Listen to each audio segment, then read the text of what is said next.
Magandang umaga po sa ating lahat. Kumusta na po kayo? Dalangin ko po na palagi nating nararanasan ang pagpapalang mula sa ating Panginoon. Let's start our day with an attitude of gratitude. Sabi nga po sa Santiago chapter 1 verse 17, ang lahat ng mabuti at ganap na kaloob ay buhat sa Diyos, mula sa Ama na lumikha ng mga tanglaw sa kalangitan. Hindi siya nagbabago, nagdudulot ng bahagyamang dilim dahil sa pagbabago. Amen. Tunay na hindi po siya nagbabago, kaya napakasarap pong magtiwala sa Kanya. Sa sandali pong ito, sama-sama po tayong magbulay sa salita ng Diyos. Dito lamang po sa Si Jesus ay Kasama.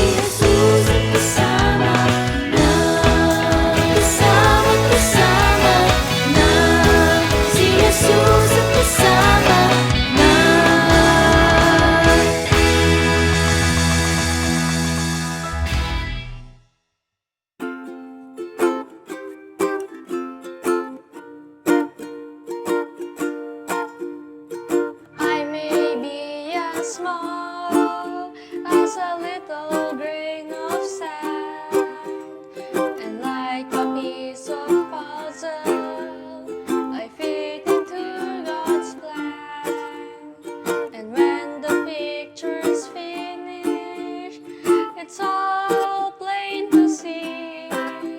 Oh, I must be special, for He paid the special price for me.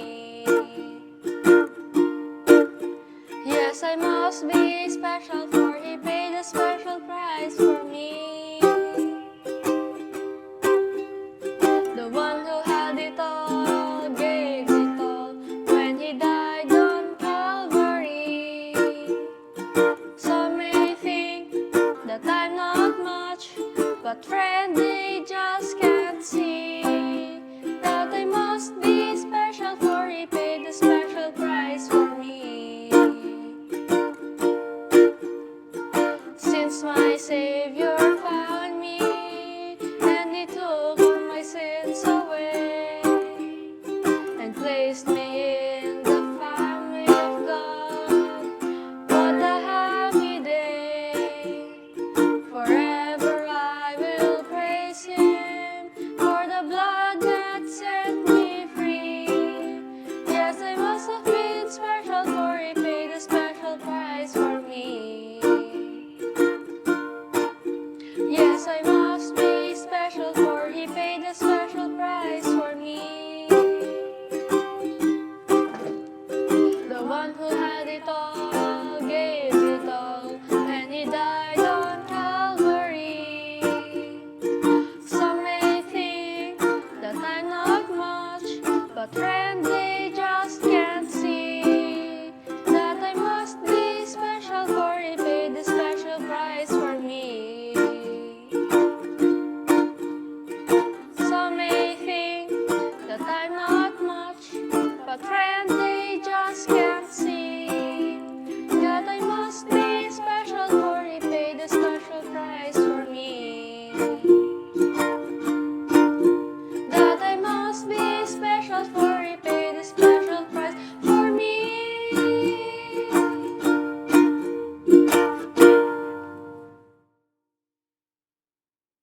To God be the glory. Praise God! Maraming salamat, Nick, sa magandang awit at magandang pagkakaawit. Ang Diyos nawa ang magpala sa iyo ng marami pang talento upang magamit sa ikaluluwalhati ng pangalan ng ating Diyos. Sa uulitin, salamat sa Diyos sa Kanyang dakilang katapatan at pag-ibig. Ang atin pong text ay matatagpuan po sa unang Korinto, Kabanata 15, talata 20. At ganito po ang sinasabi. Ngunit sa katunayan, si Kristo'y muling binuhay at ito'y katibayan na mulingang bubuhayin ang mga patay. But Christ has indeed been raised from the dead, the first fruits of those who have fallen asleep. Pinagpala po tayo sa pagkabasa ng Kanyang mga salita. Ang title po ng devotion natin sa umagang ito ay Resurrection Matters. Dumarating po tayo sa punto ng ating buhay pananampalataya na atin pong tinitimbang ang mga pinahahalagahan natin sa ating buhay. Bakit nga ba mahalaga ang mga bagay na pinahahalagahan natin bilang mga Kristiyano? Ang muling pagkabuhay ay kakikitaan natin ng nakamamanghang kahulugan sa ating buhay at ang magagawa nito sa ating paglalakbay sa ating buhay pananampalataya. Ang mensahe po sa umagang ito ay nagpapahayag ng kahalagahan ng muling pagkabuhay. Nai-imagine po ba natin kung hindi nabuhay na muli ang ating Panginoong Hesukristo? Ang salita po ng Diyos ay malinaw na naghahayag ng muling pagkabuhay ng Panginoong Hesus. Ay nagdulot ng kabaguhan dahil ito po ang magsasakatuparan ng kanyang pangakong tayo ay magkakamit ng buhay na walang hanggang kasama niya. Ang buhay po natin ay walang kabuluhan, malungkot, walang pag-asa kung wala po tayong relasyon sa ating Diyos. Wala ni isa man po sa ating makapagbabayad ng ating mga kasalanan. Sabi po sa unang Pedro, Kabanata 1, talata 5 hanggang 6, sa pamamagitan ng iyong pananampalataya, iniingatan kayo ng kapangyarihan ng Diyos habang hinihintay ninyo ang kaligtasang nakahandang ihayag sa katapusan ng panahon. Ito'y dapat ninyong ikagalak kahit na maaaring magdanas muna kayo ng iba't ibang pagsubok sa loob ng maikling panahon. Tumatanggap tayo ng bagong pagkatao, kayamanang hindi nasisira, sanggalang sa ating pananampalataya, pagliligtas at kagalakan. Ano man po ang ating sitwasyon sa ating buhay ngayon ay hindi po mahirap sa ating Diyos. Ang mga pinagdadaanan po natin ay hindi kinalilimutan ng ating Diyos. Tinutugon po niya tayo sang-ayon sa kanyang dakilang kalooban. Sabi po sa Roma 8:34, sino ang hahatol upang sila'y parusahan? Si Kristo Jesus ba na namatay? Ngunit higit sa lahat ay muling binuhay at ngayon ay nasa kanan ng Diyos upang mamagitan para sa atin. Nakaluklok siya sa kanan ng Diyos dahil sa kanyang pagsunod sa Ama hanggang kamatayan sa krus. At siya ang namamagitan sa atin, sa Ama. Tayo ay mga mananagumpay dahil sa ating Panginoong Hesus. Wala pong makapaghihiwalay sa atin sa pag-ibig ng Diyos. Nang tayo'y maging mananampalataya, tayo'y magtiwala sa Panginoon at handa siyang ibigay sa atin ang karunungan at kalakasan upang mamuhay din tayong masunurin sa kalooban ng Diyos. Sa atin pong talata ay tinalakay ni Apostol Pablo ang conflict na sa mga ibang mananampalataya ay hindi na tayo magre-resurrect sa huling panahon. Basahin po natin ang mga naunang talata bago ang teksto.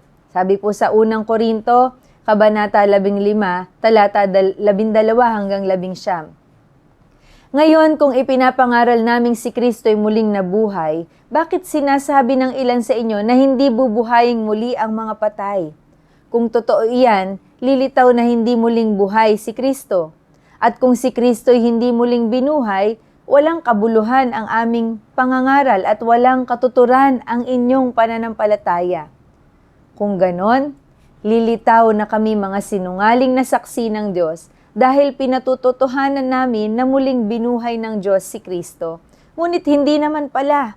Kung talagang walang muling pagkabuhay ng mga patay, kung hindi muling binuhay ang mga patay, hindi rin muling binuhay si Kristo. At kung hindi muling binuhay si Kristo, kayo'y nananatili pa sa inyong mga kasalanan at walang katuturan ang inyong pananampalataya. Hindi lamang iyan, lilitaw pa na ang lahat ng mga namatay na sumampalataya kay Kristo ay napahamak.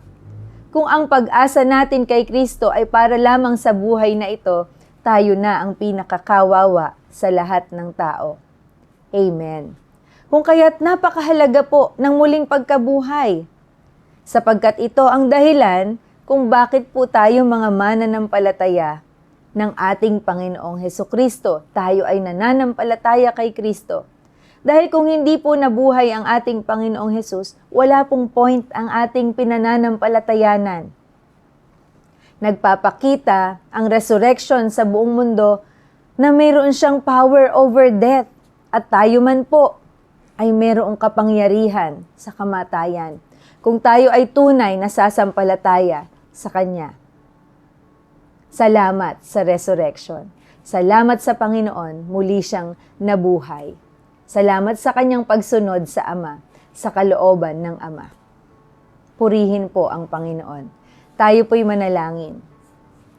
Aming Diyos, kami po ay nagpapasalamat sa inyo.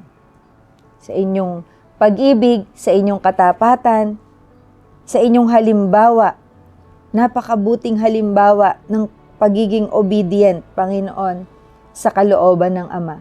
Kahit pa kamatayan sa krus, ang naging kapalit nito. Ganon kalaki ang pag-ibig ninyo sa amin. Salamat dahil muli kayong nabuhay, Panginoon. At dahil dito, Panginoon, kami po ay nagpapatuloy sa aming pananampalataya sa inyo. At umaasa kami, Panginoon, sa darating na panahon na kami inyong tatawagin sa mundong ito. Wala nang puwang tayo sa isa't isa. Palagi namin kayong kasama sa bawat sandali ng aming buhay. Ngunit ganun pa man, Panginoon, habang kami ay nasa mundong ito, tulungan niyo po kami sa aming lakbayin, sa aming pananampalataya. Lagi naming isipin na walang makapaghihiwalay sa amin sa pag-ibig ninyo sa bawat isa sa amin. At lahat ng aming paggawa, paglilingkod ay nakikita ninyo, Panginoon. Nawa makita ninyong nagagalak kami na sumunod sa inyong kalooban at hindi napipilitan lamang. Hindi po namin kayang tumbasan ang ginawa ninyong pagsasakripisyo. Kaya tanggapin niyo po, Panginoon, ang aming buhay, ang aming paglilingkod. Salamat po, Panginoon, dahil patuloy niyo kaming tinatawag, Panginoon, upang ihayag ang pagliligtas na ginawa ninyo sa bawat isang mananampalataya. Lord, sa sandali pong ito, dinadalangin namin ang mga kapatid naming may mga pagsubok na pinagdaraanan. Tulungan niyo pong mapagtagumpayan. Mapagtagumpayan po nila ang kanilang mga kinakaharap. Bigyan niyo po, Panginoon, sila ng kagalakan habang ini-endure, Panginoon, ang kanilang mga pinagdaraanan. Buong puso ang aming tiwala sa inyo sapagkat hindi kayo nagbabago. Anuman ang aming mga kahinaan, patuloy niyo kaming minamahal. Ang aming mga pangangailangan, mga kasama ko po, Panginoon, na nagdi-devotion sa sandaling ito, ibuhos niyo po ang masaganang pagpapala sa kanilang tahanan, Panginoon, upang patuloy silang makapaglingkod sa iyo sa iba't ibang kaparaanan, Panginoon. Maging ang mga dalangin ng kanilang puso ay nakikita niyo sa sandaling ito, tugunin po ninyo ayon sa inyong kalooban. Lord, sa sandaling ito, nilalapit namin ang aming bansa. Pagpalain niyo po ang aming mga pinuno at kaming mga simpleng mamamayan. Pagpalain niyo po kaming lahat at gamitin niyo kaming pagpapala sa isa't isa. Ang iyong iglesia sa kabuuan, magpatuloy nawa kami sa misyon. Panginoon, maipamuhay nawa namin, Panginoon, ang Kristong buhay sa aming iglesia, sa iyong iglesia, Panginoon, sa lahat ng dako.